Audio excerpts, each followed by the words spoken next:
For me to introduce our first speaker today, who's Chiye Aoki from New York University, and she's going to talk to us about the effects of ketamine in an animal model of anorexia nervosa. Over to you. Thanks very much. Okay. Thank you so much, Rupert, and thank you so much, Sarah, for inviting me to this very exciting conference. I've been learning so much these past 2 days and meeting new people. It's all just been a lot of fun. And for me, having been here for the first time in London and walking around these cobblestone pathways and having a chance to enter all these different colleges for different purposes, parties, it's been just truly a lot of fun for me. So thank you so much. Today, I'd like to speak about something a little bit different than I've been hearing these past 2 days. I will be speaking about the subject of anorexia nervosa, and in particular, using the animal model of anorexia nervosa. With all of you here who are psychiatrists, I'm sure there's much need for me to explain the condition, the mental health condition itself.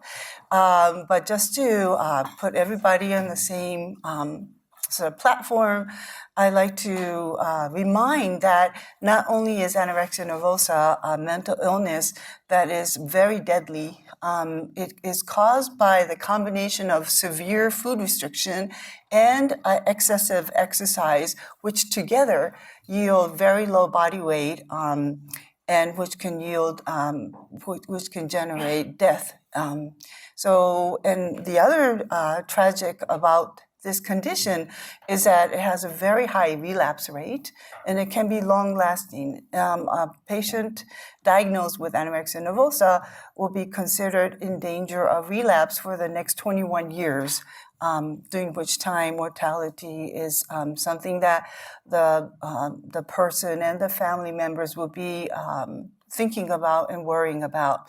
And most tragically, there's at this moment no accepted pharmacological treatment for this deadly illness. And this is where my study comes in, where I will be looking at an animal model of anorexia nervosa, which I will be nicknaming as ABA, activity-based anorexia.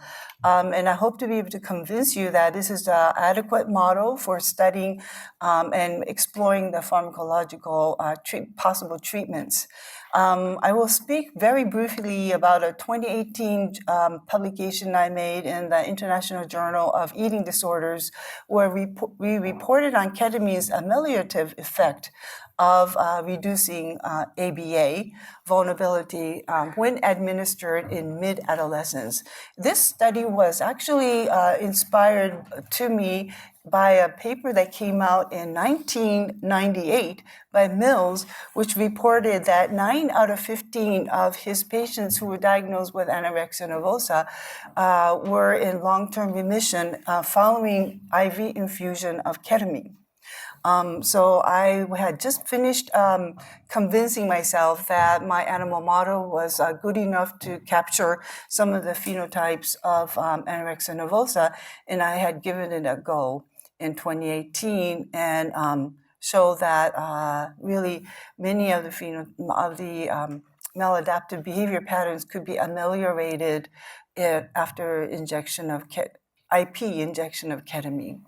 I have then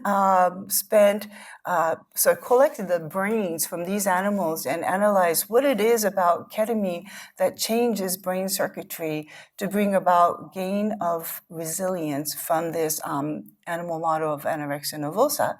So I'll be talking to you about that. 2 of them are published, 2 of them are not yet published. And then in 2023, I had another publication in International Journal of Eating Disorder where I compared the ameliorative effect of ketamine during adolescence relative to adulthood. And finally, I will, if time permits, would like to talk about the ketogenic diet as a complementary treatment to ketamine for treating, possibly treating anorexia nervosa. So this animal model does not require any mutation. You can take a wild type animal, acclimate it to a wheel just by putting it in its housing cage, and then after about 5 days of acclimation to the wheel, which all animals show great liking of, they become better and better at running on the wheel. They just want to. You don't have to make them. They just want to run.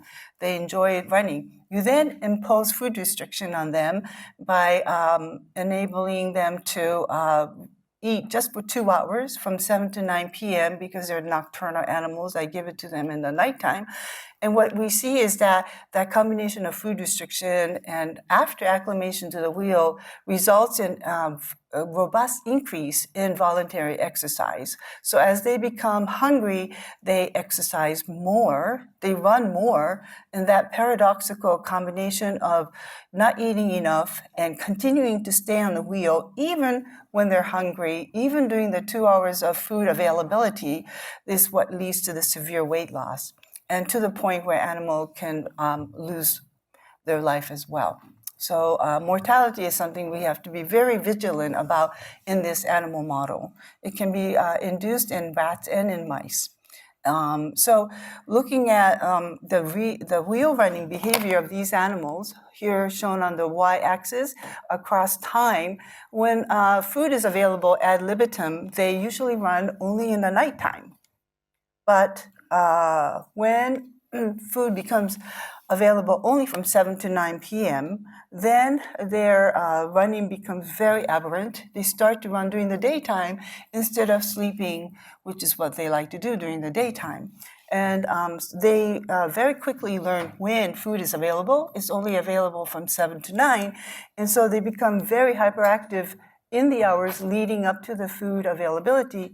When food is available, they will run relatively less, but then when food is taken away, they go back to running again.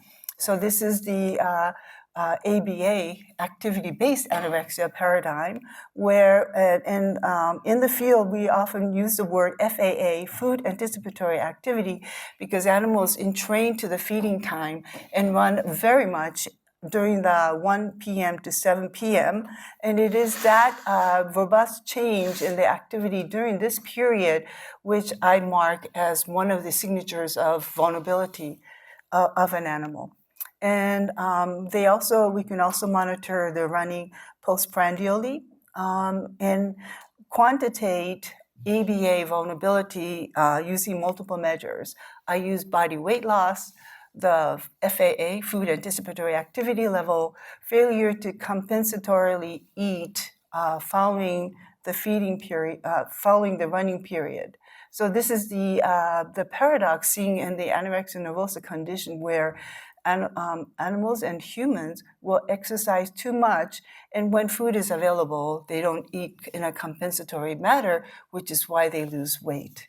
And there are interesting individual differences even within a single litter, and we can capture, sort of welcome that individual differences and look in the brain and ask the question, what's different inside the brain, to explain the individual differences in their vulnerability to this induction of simply combining wheel with food restriction. The anxiety, I forgot to say, anxiety-like behavior is also something that we can measure. We say anxiety-like because we can't ask the mice, are you anxious or not? But we can measure that using multiple well-accepted tests like the elevated plus maze. So in the paradigm that I published in 2018, what I did was to induce activity-based anorexia 2 times. The first time was in mid-adolescence, and in the midst of their manifestation of the maladaptive behavior, we injected them IP with ketamine. We had the idea that perhaps what ketamine is doing is to block the pathways that underlie the maladaptive activity. And so let's apply ketamine just during that time when they're showing that maladaptive behavior. And then what we wanted to know is whether there's a sustained effect of ketamine, whether, in this case, we're challenging the animals we're challenging the animals again to activity-based anorexia after 5 to 7 days of recovery period when they are allowed to eat again freely and with the wheel taken away. And what we showed is that the dosage of 30 milligram per kilogram had a sustained ameliorative effect. And what we mean by that is that animals were able to eat much better. They ate in a way that compensated for their hyperactivity. They were running a lot, but they ate accordingly, and so they didn't lose as much body weight. And so the body weight restoration was much better, and that was sustained from ABA1 to ABA2, which we consider in ourselves to be relapse-like phase. And so this is more than 14 days after a single dose of ketamine, which must have cleared within 30 minutes. So there's some sustained change in the circuitry, which brings about gain of resilience in these animals. So we think of it as plasticity being evoked by the injection of ketamine, which can continue to make changes in the brain as the animals are recovering between ABA1 and 2, and is now able to be seen during ABA2, the relapse-like period. And we saw that anxiety-like behavior was much less reduced, even when they were food restricted during both after recovery from ABA1 and ABA2. The hunger-evoked hyperactivity was also reduced during ABA2, partially because their weight was not as severely lost during ABA2. So our question since 2018 has been, how does this happen? And with the animal model, we can go inside the brain, and we took advantage of what's been hypothesized in the field of animals and in humans in the depression model. So we looked at, this is a figure we've seen multiple times now over the past 2 days. We picked for our study the glutamate receptors that are at the synapse versus those that are cycling intracellularly, and also spine density. And we looked at them, we could look at them in the pyramidal neurons as well as in the GABAergic interneurons. And the way we can do that is using electron microscopy, which gives us the signatures that allow us to say we are at an excitatory synapse that belongs to a pyramidal cell or an inhibitory interneuron. And at NYU, we have many undergrads. I have 11 undergrads helping me with the project that I'm running. So these are the pictures of the students who contributed to the work that I'm going to be talking to you about.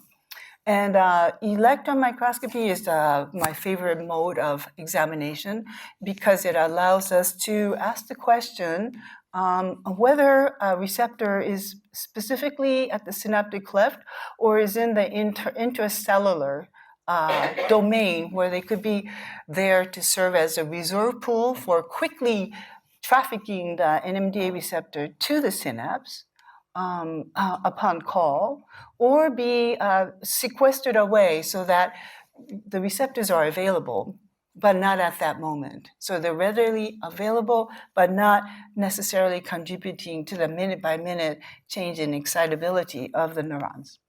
So, and here's one example of an electron micrograph I wanted to show you. You might not see any more during this session, and so I thought it would be fun to show you that this is an example of a synapse captured by electron microscopy. You can see the vesicles, and you can see the postsynaptic density where there's one example of one NMDA receptor anchored at the postsynaptic density. But interestingly, there are NMDA receptors that are along the membrane undergoing endocytosis, exocytosis, or also still associated with endoplasmic reticulum, so they're sequestered. So we're able to, using EM, to quantify differentially the presence at a synapse versus those that are intracellular.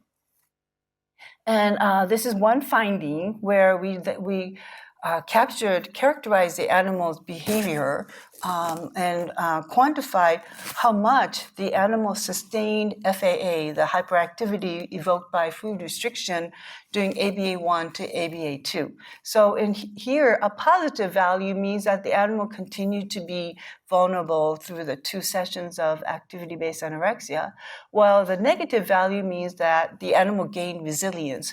During the relapse phase, they ran less. So the animals that are in the negative value, the ones that ran less, the ones that were the least running during ABA2, the relapse, are the ones that had the highest amount of NMDA receptor NR2B subunit. But interestingly, they were in the cytoplasm. So there was a lot of it, but not at the synaptic cleft. So sort of recapturing what I mentioned earlier about presence, but not at the moment of to bring about chronic excitability change.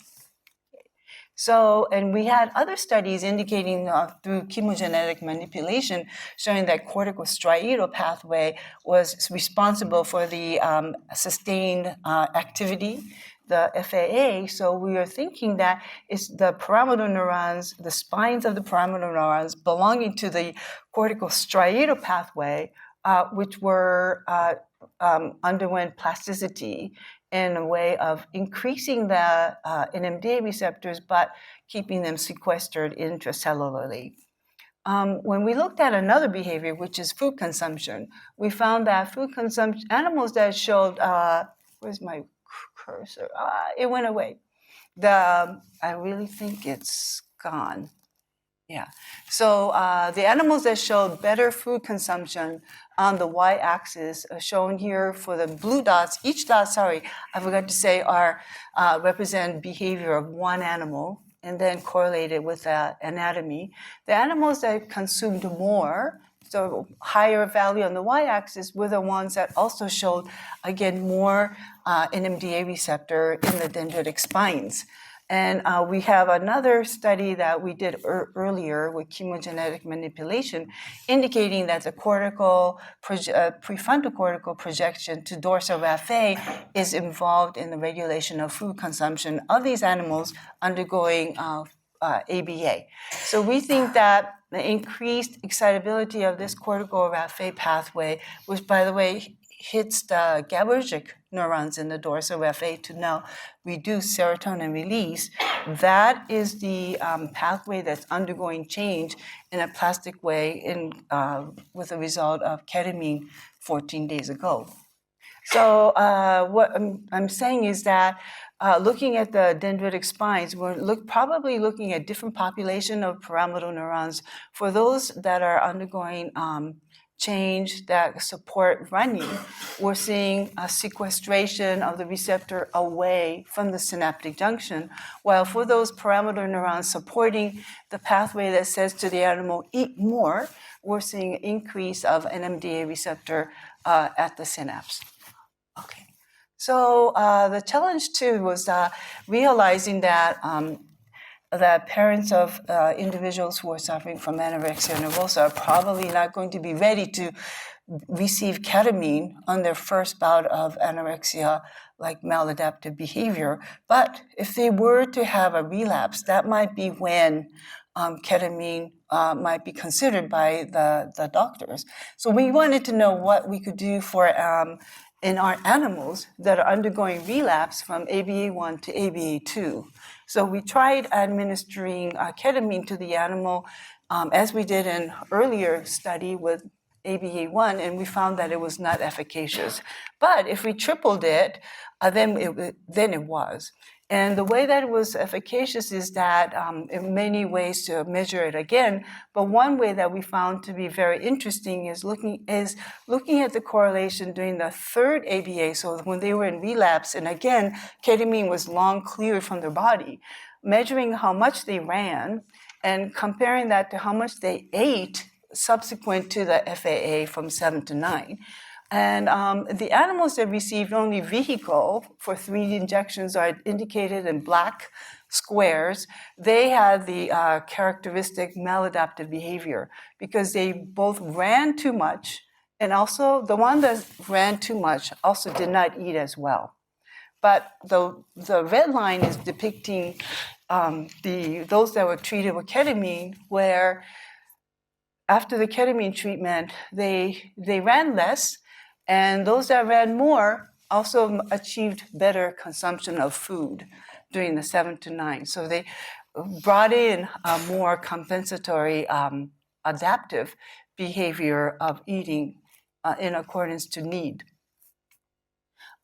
We also could see that there was a prediction between how much they tended to lose during ABA1, the first time before ketamine, versus ABA3, which is during the relapse following the ketamine administration.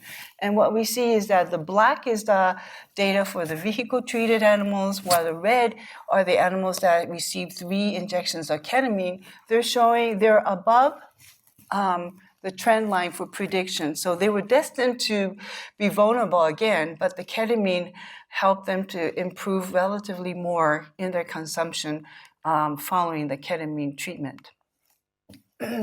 So then the third challenge for us was something that we were told by the clinicians, that our biggest challenge is finding a way to help patients who still have anorexia nervosa symptom in adulthood. And so what can we do to help adults who are still suffering from anorexia nervosa?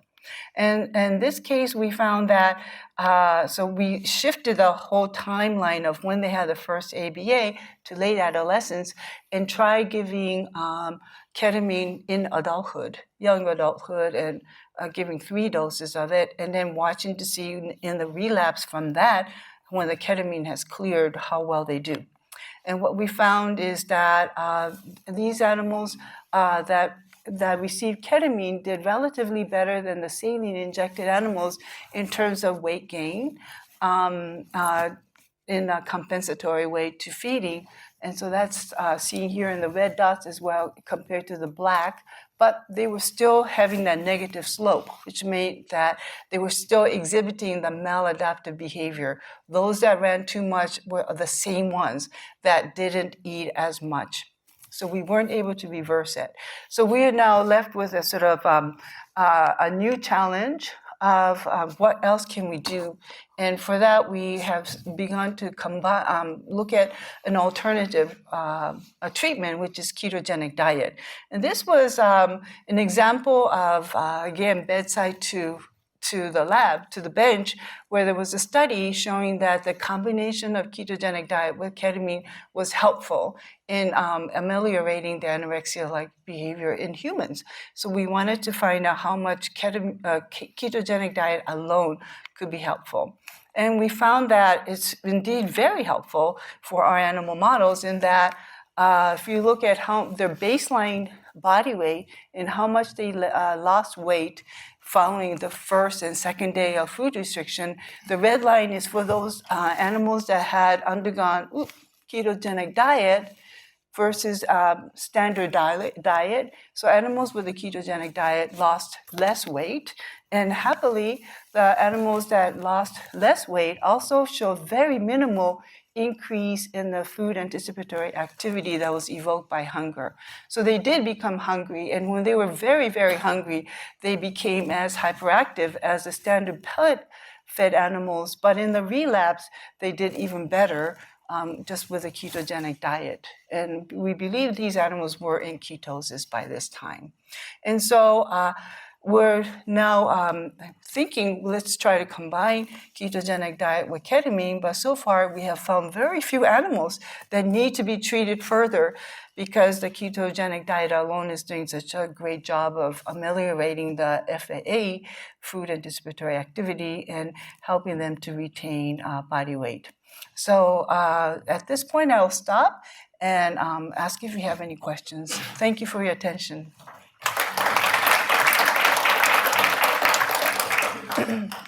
Thanks very much. We've got time for one question. You got a question? Sorry. I think in the graph you showed about the late adolescents. When were the animals given ketamine? When they were given ketamine at 6 o'clock, relative to the feeding time, which was 7 o'clock. So they were fed 7 to 9, and we did that so that we could make sure the animal had ketamine in their body during the time that they were making the decision: should I eat or should I run on the wheel? I like to run, but I'm also hungry, and I should eat to feel better. So we wanted to challenge them as they were making the decision to run or to eat. And so if we treated them with ketamine 3 times, it meant that it was 6 o'clock on FR second day of food restriction, third day, and then the fourth day of food restriction, but always at 6 o'clock. Thank you for that question. And we've got one more here. Yes. Could you comment on different dose response for example, the effects that you're seeing in this food restriction model versus like effects on anxiety behavior, like elevated plus maze, without being on this model? Because you're using a dose of 30 milligrams per kilogram, which is a little bit higher than what people typically do. So I was curious about that. Absolutely. I had tried 10 milligram, and which is more the usual dose for mice in studies for depression. So my first study was 3 milligram and 10 milligram. And for the ABA model, 10 milligram was not sufficient. So that's when we upped it to 30 milligram. And after seeing that, and then we really wanted it to work at 10 milligrams, so we went back to trying 10 milligram per kilogram, and it still wasn't very effective. So there's something different from the depression model, animal model. Thank you for that the question about a very fine point. Thanks very much indeed. Okay, thank you.